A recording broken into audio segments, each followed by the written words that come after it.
একটি জঙ্গলে এক বৃদ্ধা বাস করত এবং তারই ঘরের কোণে দুটি টোনাটুনি পাখি বসবাস করত। টোনাটুনি পাখিদের সাথে বৃদ্ধার ভালো বন্ধুত্ব ছিল। বৃদ্ধা জঙ্গল থেকে খাবার সংগ্রহ করে আনতো।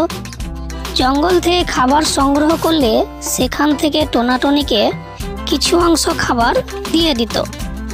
শোনো টোনা, বৃদ্ধার কারণেই আমরা এইখানে শান্তিতে বসবাস করতে পারছি এবং বৃদ্ধার পরিশ্রমে খাবার খেতে পাচ্ছি। হ্যাঁ, এটা তো ঠিকই। আমাদেরও এইরকম বৃদ্ধার খাবার পরিশ্রম না করে খাওয়া উচিত না। তার জন্য আমাদের কিছু করা দরকার। হ্যাঁ, যদি কখনো বৃদ্ধার কিছু প্রয়োজন হয় তাহলে আমরা সেটা অবশ্যই দেওয়ার চেষ্টা করব। এমনিভাবে কিছুদিন চলে যায়। বৃদ্ধার তার উঠোনে কিছু হাঁস মুরগি পালতে থাকে এবং সেগুলো ডিম বিক্রি করে দোকানে গিয়ে খাবার কিনে আনে। সেই জঙ্গলেরই একটু গভীরে একটি বাঘ ও একটি শেয়াল বসবাস করত। এই যে শেয়াল, কতদিন ধরেই ভালো খাবার পাচ্ছি না। এভাবে চলতে থাকলে তো আমরা না খেয়েই মরে যাব। হ্যাঁ হ্যাঁ বাঘ মামা, এটা তুমি ঠিকই বলেছ।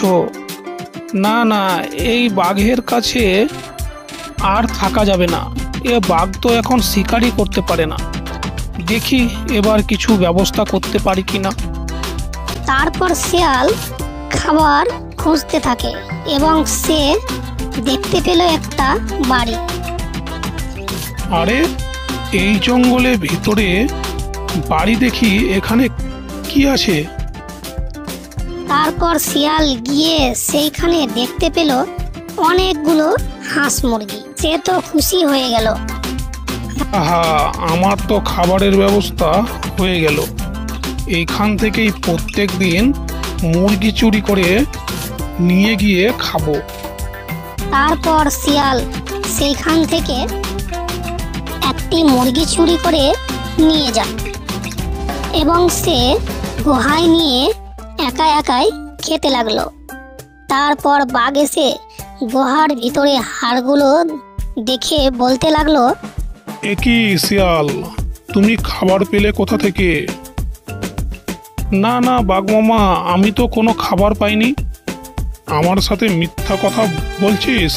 এই যে এখানে এ হাড় গুড় সব কিসের?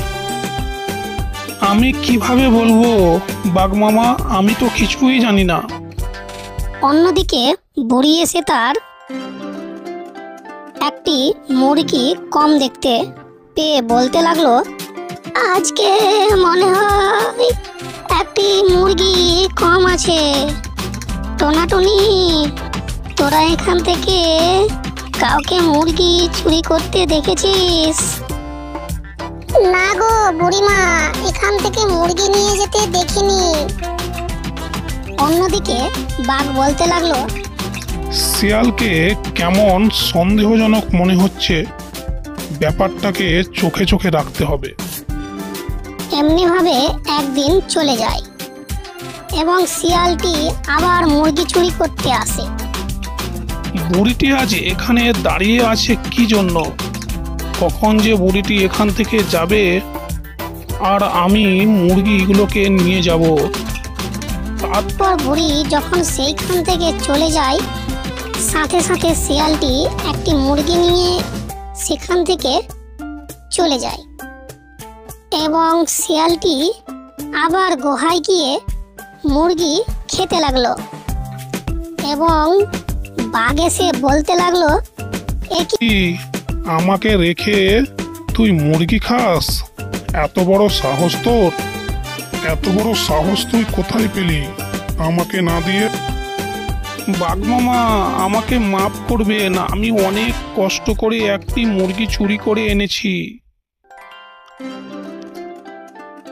আর বাঘ সেইখান থেকে মুরগিটি খেয়ে নিয়ে বলতে লাগলো, কাল থেকে আরো বেশি করে মুরগি চুরি করে নিয়ে আসবি। হাই হাই, আজকে দুষ্টু বাঘটি আমার খাবার খেয়ে নিল।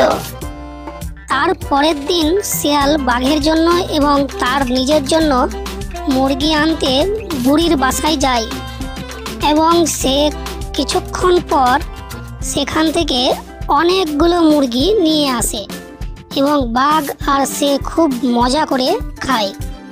অন্যদিকে বুড়ি এসে তার মুরগি না দেখতে পেয়ে, হাই হাই, আজকেও আমার কতগুলো মুরগি চুরি হয়ে গেল, এবার আমি চলবো কিভাবে? কথা বলে বুড়ি কাঁদতে লাগলো। অন্যদিকে টোনাটনি সেটা দেখলো। এই যে টোনা, প্রত্যেকদিন এই বুড়িমার মুরগি চুরি হয়ে যাওয়াটা ভালো কথা নয়। এরকম চলতে থাকলে তো বুড়িমা এবং আমরা না খেয়েই মরে যাব। হ্যাঁ, এটা তো ঠিক কথা। এখনই সময় এসেছে, আমাদের বুড়িমার জন্য কিছু একটা করতেই হবে। তারপর টোনাটনি সেখান থেকে চলে যায় এবং তার কিছুক্ষণ পর তারা একটি নদীর পাড়ে এসে থামলো। তারা নদীর ধারে বসে চিন্তা করতে থাকে। এমনই সময় নদী থেকে একটি জলপরি উঠে আসে। একই টোনাটনি, তোমরা কি নিয়ে এত ভাবছো? তারপর টোনাটনি সব কথা জলপরীকে খুলে বলে। আচ্ছা, দাঁড়াও, দেখছি কি করতে পারি। তারপর তারা দেখতে পেল যে শিয়ালি মুরগিগুলো চুরি করে খেয়ে নিচ্ছে। একই, তাহলে আমরা এই শিয়ালকে কিভাবে ধরবো? আচ্ছা দাঁড়াও, এটা নিয়ে গিয়ে তোমাদের মুরগিতে রেখে দেবে। তারপর টোনাটনি তাই করলো এবং শিয়াল যখন মুরগি চুরি করতে আসে তখন সে পিছলে সেখানে পড়ে যায় এবং সাথে সাথে সবাই মিলে শিয়ালকে ধরে ফেলে এবং তাকে সেখানে মেরে ফেলে। তারপর টোনাটনি সকলে মিলেমিশে বসবাস করতে থাকে। বন্ধুরা, এরকম মজার মজার কার্টুন ভিডিও পেতে আমাদের চ্যানেলটিকে সাবস্ক্রাইব করে রেখো।